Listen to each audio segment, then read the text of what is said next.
Good morning, good morning.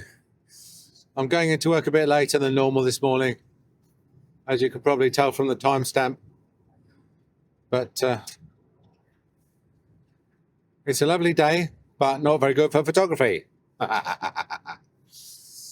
So I had a letter from the bank. Now, I've had letters from the bank before. What happens is, oh, hello, roadblock. The Financial Conduct Authority, they say, has asked them to take more care over people with overdrafts, particularly people who are constantly in their overdrafts, to try and stop them, getting into financial difficulty. I'm just waiting for this car to stop behind me, because once one car has stopped behind you, then you tend to be a little bit immune from rear end crashes. The person who was behind him nearly went up his boot. So, and that's why I've left a bit of space between me and the car in front, because if somebody does shunt us all up the back like an HGV, then at least I've got a buffer to not get shunted into the car in front. So so this bank's written me a letter, and they've written me these letters before saying, they write me about one a year saying, we notice that you're constantly in your overdraft. This is my personal account, not on my business account. And we'd like you to do something about it, because overdrafts for short-term learning, etc., etc., short-term debt. And I can understand why. I don't understand how. I mean, the bank. Okay, you could argue that the bank should be in the business of giving you financial advice. The bank, aren't they?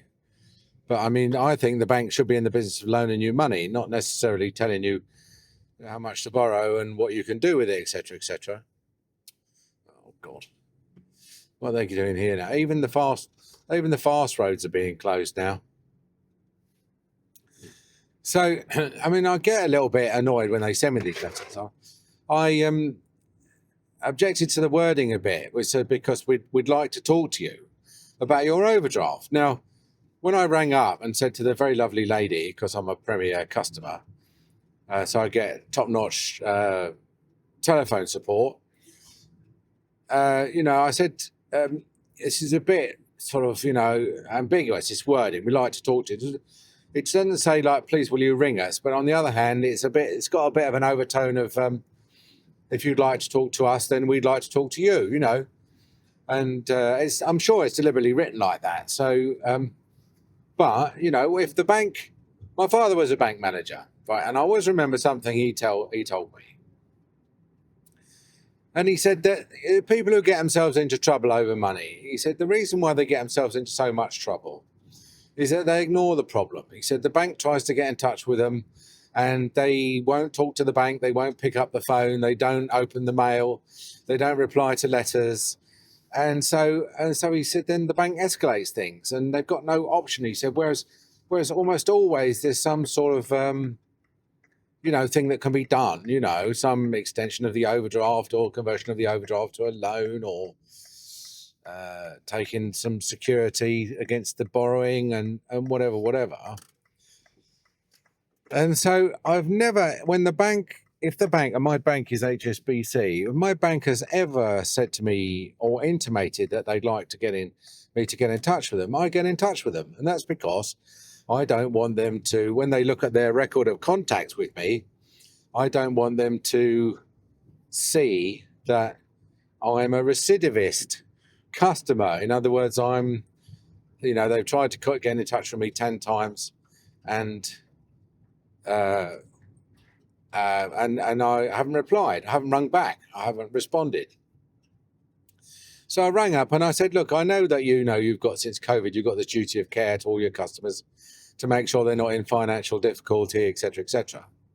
Now, on the one hand, I find it peculiar that, people are in financial trouble, and they're not in financial trouble because of the banks. I honestly don't think they are. I mean, they are in the, if you look at the helicopter picture, the big view, then of course they're in trouble because of the banks, because the banks are, the bank's role in the 2008 crisis meant that they didn't really come out smelling of roses. In fact, they came out covered in something else. And that the bank's role in at the top level, I think, is pretty poor.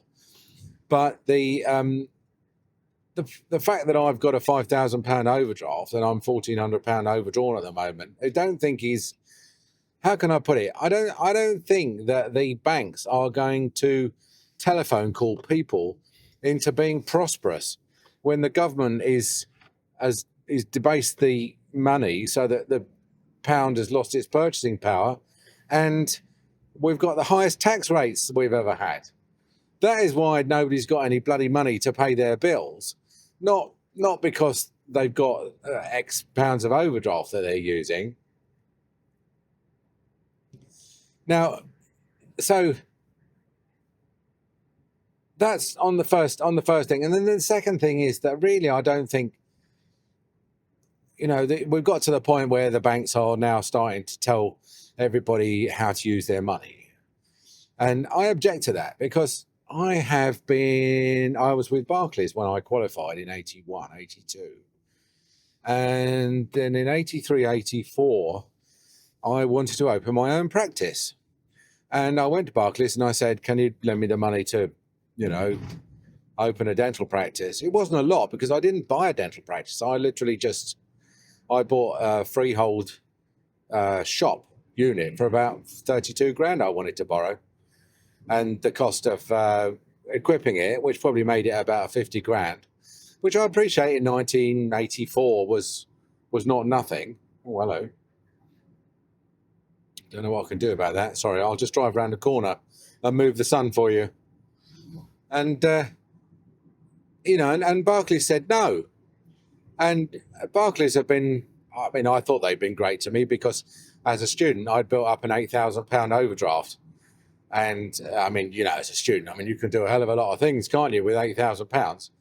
And they were very much like, well, you're a dentist, you're going to get a job at the end of it. We know you're good for it. And so when you qualify, you'll end up paying it back, which I did.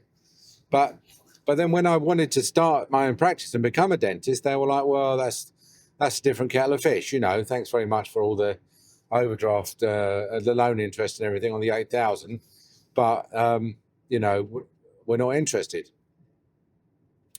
So I went into every bank. And by I mean every bank. There was only about 5 banks in those days. This is like, we only had a BBC, ITV and a BBC 2. Channel 4, Channel 5 and everything were yet to arrive, I think, in those days. But so there was only like Midland, Lloyds, NatWest, was it TSP, NatWest? Anyway, there was only a few banks. And so I went into them all and I said, I'm a dentist, I'm 20 something, I want to set up my own practice. And every one of them said no, except for Midland. And there was a guy called John Brown, who was the manager. Now, for a bit of background information, my father was a bank manager, so I'm speaking with some experience and personal knowledge on this. And so John Brown was a lovely, kindly gentleman, obviously of reasonably advancing years, and he listened very patiently to my desire to set up a surgery. And then when I got the letter through from him, he said, yes, we'd be pleased to do that for you. And that was great because literally out of the 5 banks I went to visit, they were the only one that said, yeah, that's fine. It's not a problem. We'll take a risk. We'll take a chance on you and your future earnings. And I repaid that with a lifelong dedication to Midland Bank. And when they were taken over by HSBC with HSBC Bank, and I've been with them from 84, I should imagine, through to this year. So that's 42 years, isn't it? 42 years. And during those 42 years, I've had their credit card, so they've had credit card interest off me. I've paid off 3 mortgages, so they've had all the mortgage interest off me. And I've got 2 current accounts. One was my father's, one is my own. So When one of them doesn't have an overdraft, the other one does. So they've had all the overdraft interest off me, and latterly they're charging 30% or something for the overdraft interest. So this is it's just like borrowing on a credit card. The bank were told to equalise the interest rates on credit card debt and current account overdrafts because they regard them both as unsecured debt. And so what they did was they responded by putting the interest on overdrafts up from 12 to 33% or something to match the unsecured debt on the credit cards. So now I value my financial freedom a lot.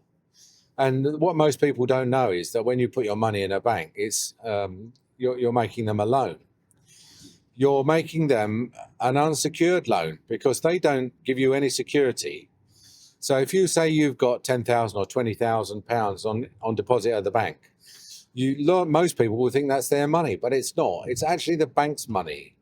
It just shows up as positive on your app as a credit to you. But if the bank was to go bust, you'd have you'd find that you're an unsecured creditor.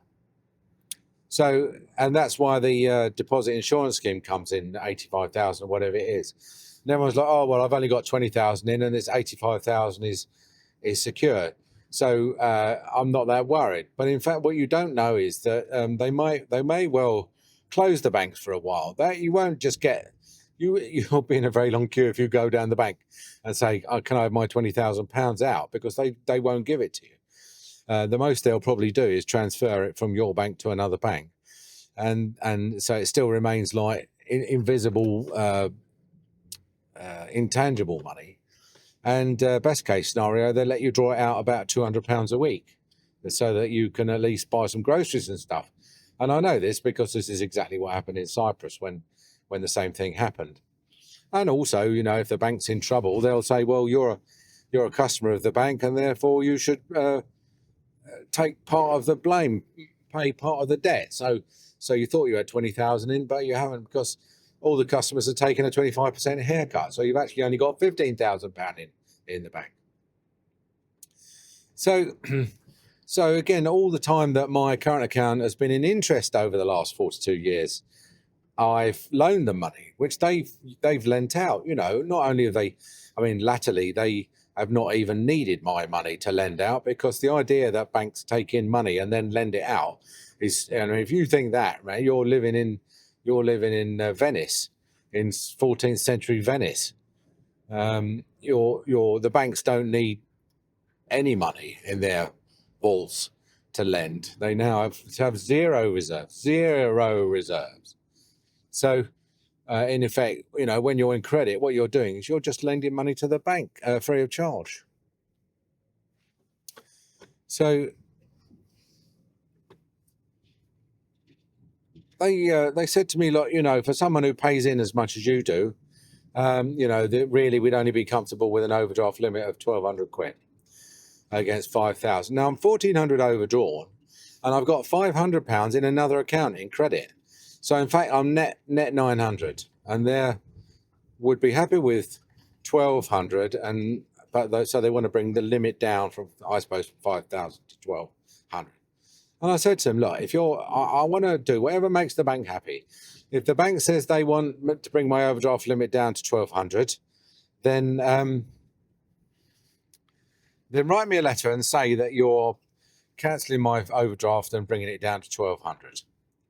Because it's out of control, I said, I want you to just do it, just do it. It's a bit like the PRS I'm just like, just don't be shy. Just say what you want to say. And she's all, well, I don't know. Well, you've got a relationship manager. I might be able to hand this off to them at branch level, and they might be able to say yes. Don't bother Mr. Watson, because he's been with us for 42 years.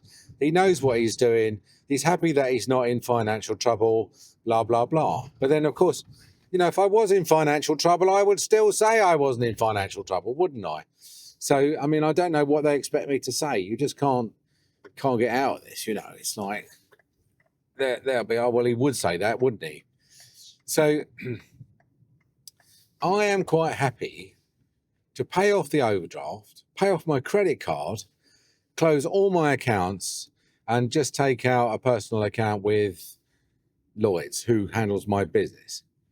I would be more than happy to close everything and move to Nationwide, because I've always quite liked Nationwide as a building society. Although they're not anymore, are they? They're a bank now, but perhaps I'll move to them. And it's a shame, isn't it? After 42 years worth of earning money off of me and me being totally happy with them, that we're going to fall out of love over an overdraft that I like to have, but don't really use them to its fullest extent and don't really need. And that's it. That's going to be it, me and it with the bank. But the way I look at it is this: I don't like long goodbyes. I mean, my relationship with HSBC Bank has been a long relationship and a happy one until now. And I don't, if you're going to fall out of love with someone, I'd rather do it quickly. So they're going to bring me back this afternoon about 3:00 and let me know what they're going to do. So I'll tell you what happens then. But it's silly, isn't it? I just don't understand it. And it's a problem that we don't need to have. Anyway, all right. I'll talk to you later. Bye.